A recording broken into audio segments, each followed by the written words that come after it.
Gujarat ATS ને મોટી કાર્યવાહી વધુ સફળતા 3 લોકોની એટીએસ ધરપકડ કરી છે। આતંકી ઘટનાનું ષડયંત્ર કરી રહ્યા હતા। ત્રણેય આઈએસઆઈએસ સાથે સંકળાયેલા હોવાનું સામે આવ્યું છે। આતંકી ઘટનાને અંજામ આપે તે પહેલા ધરપકડ હથિયારો બદલવા માટે ગુજરાત આવ્યાની આશંકા। છેલ્લા 1 વર્ષથી ગુજરાત એટીએસની રડારમાં હતા। 2 આતંકી યુપીના રહેવાસી હોવાનું સામે આવ્યું છે તો એક આરોપી હૈદરાબાદનો હોવાનું સામે આવ્યું છે। આતંકીઓની ઉંમર 30 થી 35 વર્ષ હોવાનું સામે આવ્યું છે। ગુજરાત એટીએસે મોટી કાર્યવાહી કરી છે। આતંકી ષડયંત્રનો પર્દાફાશ કરવામાં આવ્યો છે તો ત્રણેય આતંકીઓને દબોચી લીધા છે। વધુ પૂછપરછ કરવામાં આવી રહી છે। વધુ ખુલાસા થાય તેવી શક્યતા। તો ગુજરાતમાં આતંકી ઘટનાને અંજામ આપવાની ફિરાકમાં આ ત્રણેય આતંકવાદીઓ હતા, જેમાંથી એક આરોપી હૈદરાબાદનો હોવાનું સામે આવ્યું છે જ્યારે 2 અન્ય આરોપી યુપીના હોવાનું સામે આવ્યું છે। ઉલ્લેખનીય છે કે સૈયદ અહેમદ નામ છે એક આતંકીનું। હૈદરાબાદથી હથિયાર લેવા માટે આવ્યો હતો આતંકી। પોતે ડોક્ટર છે સૈયદ અહેમદ અને હવે તે લોકોની પૂછપરછ કરવામાં આવી રહી છે। 3 પિસ્તોલ 30 કારતૂસ કેમિકલ પણ મળી આવ્યું છે તો શું તેમનો પ્લાન હતો તે અંગે પૂછપરછમાં સામે આવશે। હૈદરાબાદથી બાય રોડ તે અમદાવાદ આવ્યો હતો। હૈદરાબાદથી હથિયાર લેવા આવ્યો હોવાનો ખુલાસો થયો છે તો ફરી એકવાર આતંકી ષડયંત્રનો પર્દાફાશ એટીએસ દ્વારા કરવામાં આવ્યો છે। આ ત્રણેય આતંકી આઈએસઆઈએસ સાથે સંકળાયેલા હતા તો ખૂબ જ મોટી કાર્યવાહી। એક બેરેટા પિસ્તોલ અને 30 લાઈવ કાર્ટ્રિજ મળી આવેલા। સાથે સાથે એની પાસે એક 4 લીટર જેવો લિક્વિડ પણ હતો, જેની પ્રારંભિક એને જ બતાવ્યા મુજબ એક કેસ્ટર ઓઇલ છે એ એની ગાડીમાંથી સીઝર કરવામાં આવેલ અને બીજી થોડી ઘણી રૂટીન વસ્તુઓ પણ એનાથી મળી આવેલી।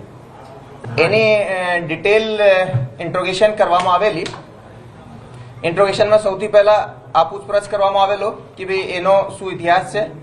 આ જે માણસ છે એ અરાઉન્ડ લગભગ 35-36 વર્ષની એની ઉંમર છે। એ ચાઇનાથી એમબીબીએસની ડિગ્રી પણ ધરાવે છે।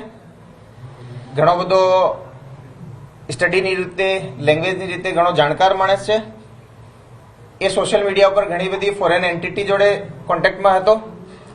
આ જ એન્ટિટીમાં એક અબુ ખદીજા નામની એક એન્ટિટી જોડે પણ એ કોન્ટેક્ટમાં હતો, જેની આઈડેન્ટિટી આ માણસ એક આઈએસકેપીના આમિર તરીકે એના ઓળખે છે।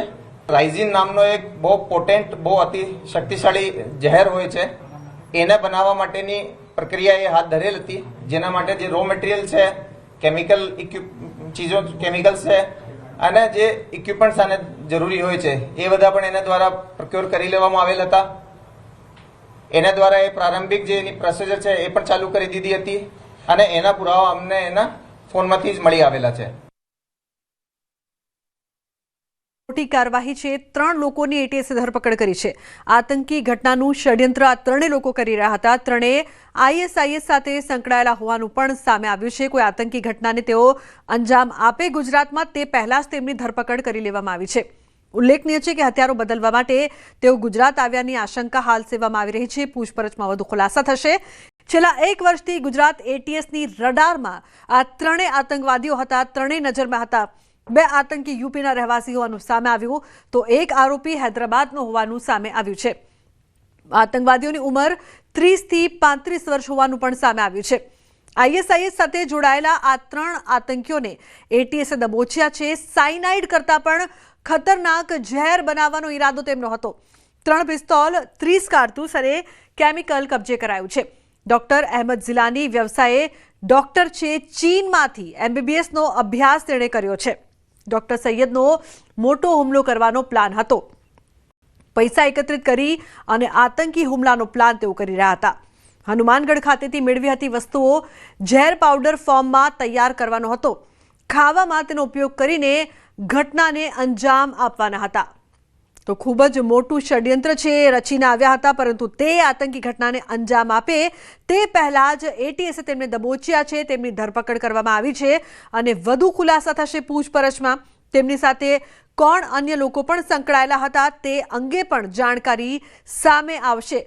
લોકલ લોકોની કઈ રીતે મદદ લીધી છે તે અંગે પણ ખુલાસા થઈ શકે છે। પૂછપરછમાં સાયનાઇડ કરતાં પણ ખતરનાક ઝેર બનાવવાના હતા હથિયારો છે તે પણ કબજે કરવામાં આવ્યા છે। આતંકી ઘટનાનું તેઓ ષડયંત્ર કરી રહ્યા હતા। અંજામ આપે તે પહેલા ત્રણેયને દબોચી લેવામાં આવ્યા છે। ઉલ્લેખનીય છે કે એક આતંકી ચીનમાંથી MBBSનો અભ્યાસ કરીને આવેલો છે। તે પોતે ડોક્ટર છે। ડોક્ટર સૈયદ મોટો હુમલો કરવાનો પ્લાન બનાવી રહ્યો હતો। પૈસા એકત્રિત કરી આતંકી હુમલાને કહી શકાય કે અંજામ આપવાના હતા। હનુમાનગઢ ખાતે તેમણે આ તમામ વસ્તુઓ મેળવી હતી। ઝેર પાવડર ફોર્મમાં તૈયાર કરવાનો તેમનો માસ્ટર પ્લાન હતો।